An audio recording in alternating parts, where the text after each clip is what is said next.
Planet Mars के बारे में तो हम सभी जानते हैं और हम देखते हैं कि उसमें लाइफ पॉसिबल है। इसमें हवा और पानी सारी चीज अवेलेबल है, यानी कि जिंदगी हर तरह से मुमकिन है। लेकिन ये प्लैनेट्स समय के साथ साथ डिस्ट्रॉय होता जा रहा है। मार्स का एक सिटी होता है जिसका नाम है जोड़ांगा, और जोड़ांगा की मिलिट्री मार्स के लोगों को मारना चाहती है। वहीं पर दूसरा शहर भी होता है जिसका नाम है हीलियम। काफी अरसे से हीलियम बहादुरी से जोड़ांगा का मुकाबला करते आ रहा है।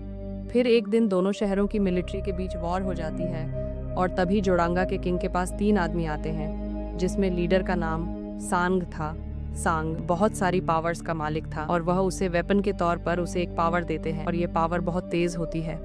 तो सांग किंग को कहता है कि तुम इस प्लेनेट पर राज करोगे अगर तुमने वैसा किया जैसा हम तुम्हें कहें, और किंग उसकी इस बात पर एग्री हो जाता है। असल में सांग के पास ऐसी पावर थी कि वह किसी का भी रूप ले सकता था और वह किसी भी प्लेनेट पर जा सकता था। फिर हमें प्लेनेट अर्थ का सीन दिखाया जाता है। वहाँ हम एक आदमी को देखते हैं जिसका नाम होता है जॉन कार्टर। एक पोस्ट ऑफिस में जाता है और वह अपने भतीजे को एक लेटर लिखना है, जिसमें वह लिखता है कि तुम जल्दी से यहाँ पर आ जाओ, मैं तुमसे मिलना चाहता हूँ। वहीं दूर कोई जॉन कार्टर पर नजर रख रहा था। लेटर पोस्ट करने के बाद जॉन वहाँ से चला जाता है। जब उसके भतीजे को यह लेटर मिलता है तो वह अपने अंकल से मिलने के लिए फौरन आ जाता है। वहाँ जाकर उसे पता चलता है कि सडन उसके अंकल यानी जॉन कार्टर की डेथ हो गई है, और वह उस जगह पर जाता है जहाँ जॉन कार्टर की डेड बॉडी थी, और वह एक रूम था जिसे सिर्फ अंदर से ही खोला जा सकता था। जॉन कार्टर का आदमी उसे बताता है कि हमने उनकी डेड बॉडी को दफन नहीं किया है, क्योंकि जॉन कार्टर का कहना था कि उनकी लास्ट विश थी कि उनकी बॉडी को दफन ना किया जाए, उन्हें सिर्फ खुले कॉफिन में बॉडी को रखा जाए। वह आदमी जॉन कार्टर के भतीजे को एक डायरी देता है जो कि जॉन कार्टर की थी। वह बताता है कि जॉन कार्टर की एक विश थी कि इस डायरी को सिर्फ मेरा भतीजा पढ़ेगा, इससे शायद तुम्हारे सारे कंफ्यूजन दूर हो जाए और तुम्हें तुम्हारे सारे सवालों के जवाब भी मिल जाए। उस डायरी में जॉन कार्टर ने लिखा होता है कि तुम उन सारी कहानियों पर बिलीव करते थे जो बचपन में मैं तुम्हें सुनाया करता था, लेकिन अभी तुम बड़े हो चुके हो, इसीलिए तुम इस कहानी पर भी बिलीव करो जो मैं तुम्हें सुनाने जा रहा हूँ। और वह उस डायरी को पढ़ना स्टार्ट करता है जिसमें लिखा था कि आज से तकरीबन 13 साल पहले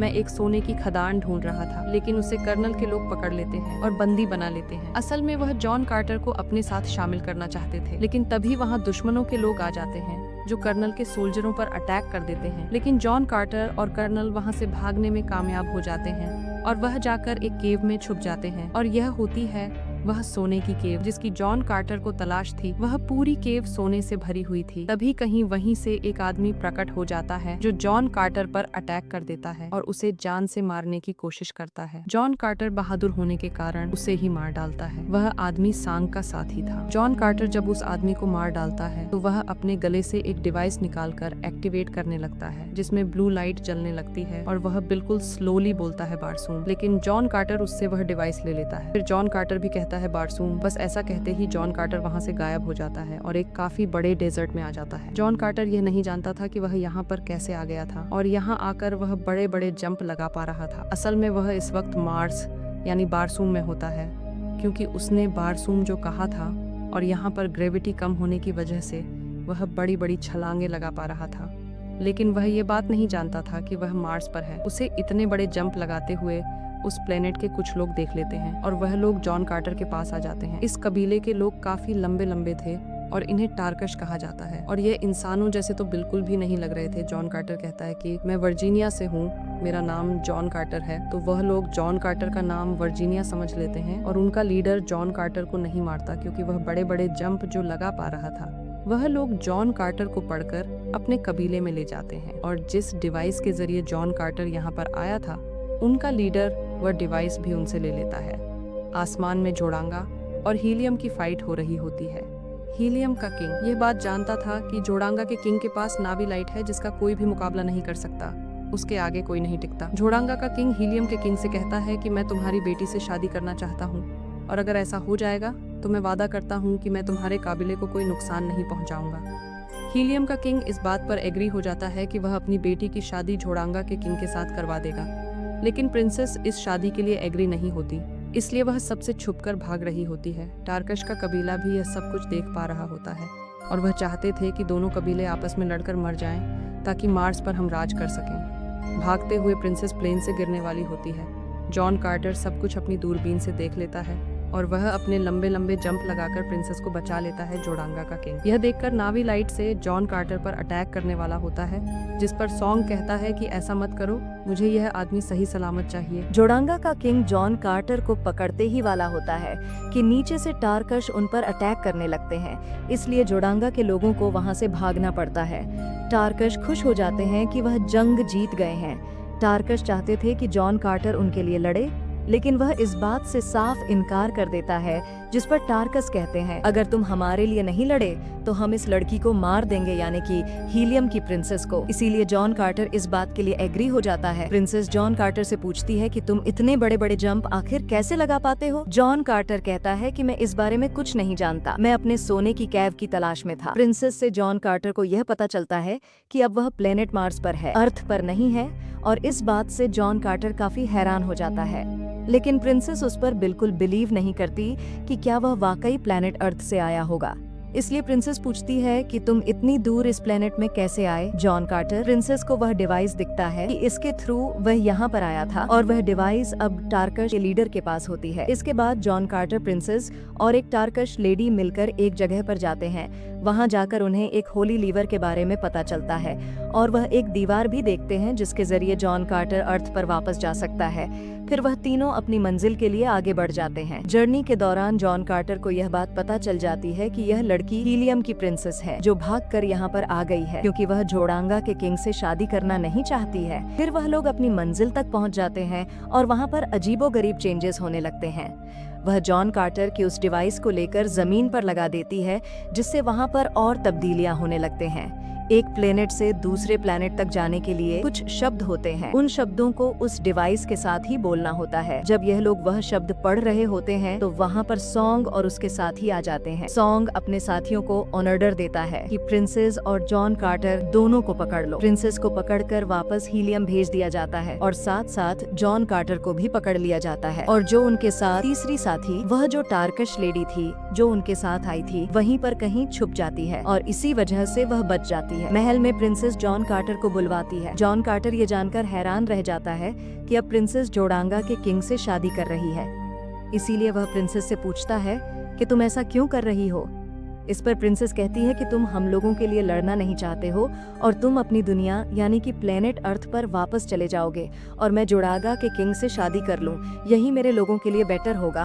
और वह जॉन कार्टर की डिवाइस निकालकर उसे दे देती है, क्योंकि अब प्रिंसेस भी वह शब्द जानती थी जिसके जरिए वह वापस पृथ्वी पर जा सकता है। प्रिंसेस वह डिवाइस जॉन कार्टर के हाथ में रखकर जॉन कार्टर से कहती है कि तुम भी मेरे साथ ये शब्द बोलो। जॉन कार्टर ऐसा ही करता है, वह भी वह शब्द बोलता है, लेकिन जॉन कार्टर आखिरी शब्द नहीं बोलता। दरअसल वह वापस पृथ्वी पर नहीं जाना चाहता, क्योंकि अब वह दोनों एक दूसरे को लाइक करने लगे थे। वही डोर ओपन होता है और जोडांगा का किंग यानी प्रिंसेस का होने वाला हस्बैंड आ जाता है। वह जॉन कार्टर को वहाँ पर नहीं देख पाता, क्योंकि जॉन कार्टर पहले ही जंप लगाकर ऊपर चला गया होता है। सबके जाने के बाद वह नीचे आता है, और वहाँ पर एक लेडी होती है, और ये लेडी दरअसल में सॉन्ग था, जो औरत के रूप में यहाँ पर आया था। सॉन्ग अपने नावी लाइट का यूज करके जॉन कार्टर को अपने कंट्रोल में ले लेता है, और वह इस नावी लाइट को जॉन कार्टर के अंदर भी डाल देता है। और अब जॉन कार्टर ना तो कुछ कर सकता था और ना ही वहाँ से भाग सकता था। सॉन्ग जॉन कार्टर को कहता है कि जब से तुम इस प्लेनेट पर आए हो तुम्हारी पावर्स बढ़ गई है। वह कहता है कि असल में मैं तो एग्जिस्ट ही नहीं करता, लेकिन इस राज को छुपाने के लिए हमें बड़ी मेहनत करनी पड़ती है। सॉन्ग एक लेडी के रूप में जॉन कार्टर को वहाँ पर लेकर जाता है जहाँ प्रिंसेस और किंग शादी के लिए आगे बढ़ रहे थे, और आज रात इनकी शादी थी और उनके शादी की सारी रस्में भी थी। सॉन्ग कहता है कि प्रिंसेस बहुत इंटेलिजेंट है, क्योंकि नावी लाइट की जगह और उसकी रियलिटी भी ढूंढ ली है, और आज रात 2 चांद जब आसमान पर मिल जाएंगे तो हर उस पर्सन को मार दिया जाएगा जो नावी लाइट की रियलिटी को जानता है। असल में 2 चांद मिलने पर उनकी शादी की रस्म की जाने वाली थी। जॉन कार्टर कहता है, आखिर यह सब कुछ करने के पीछे तुम्हारा मकसद क्या है? तुम ऐसा क्यों कर रहे हो? तुम ऐसे जाकर भी तो प्रिंसेस को मार सकते हो ना। सॉन्ग कहता है कि ऐसे गेम तो हम पिछले काफी अरसे से खेलते आ रहे हैं, तब से जबकि यह प्लेनेट आबाद भी नहीं हुआ था,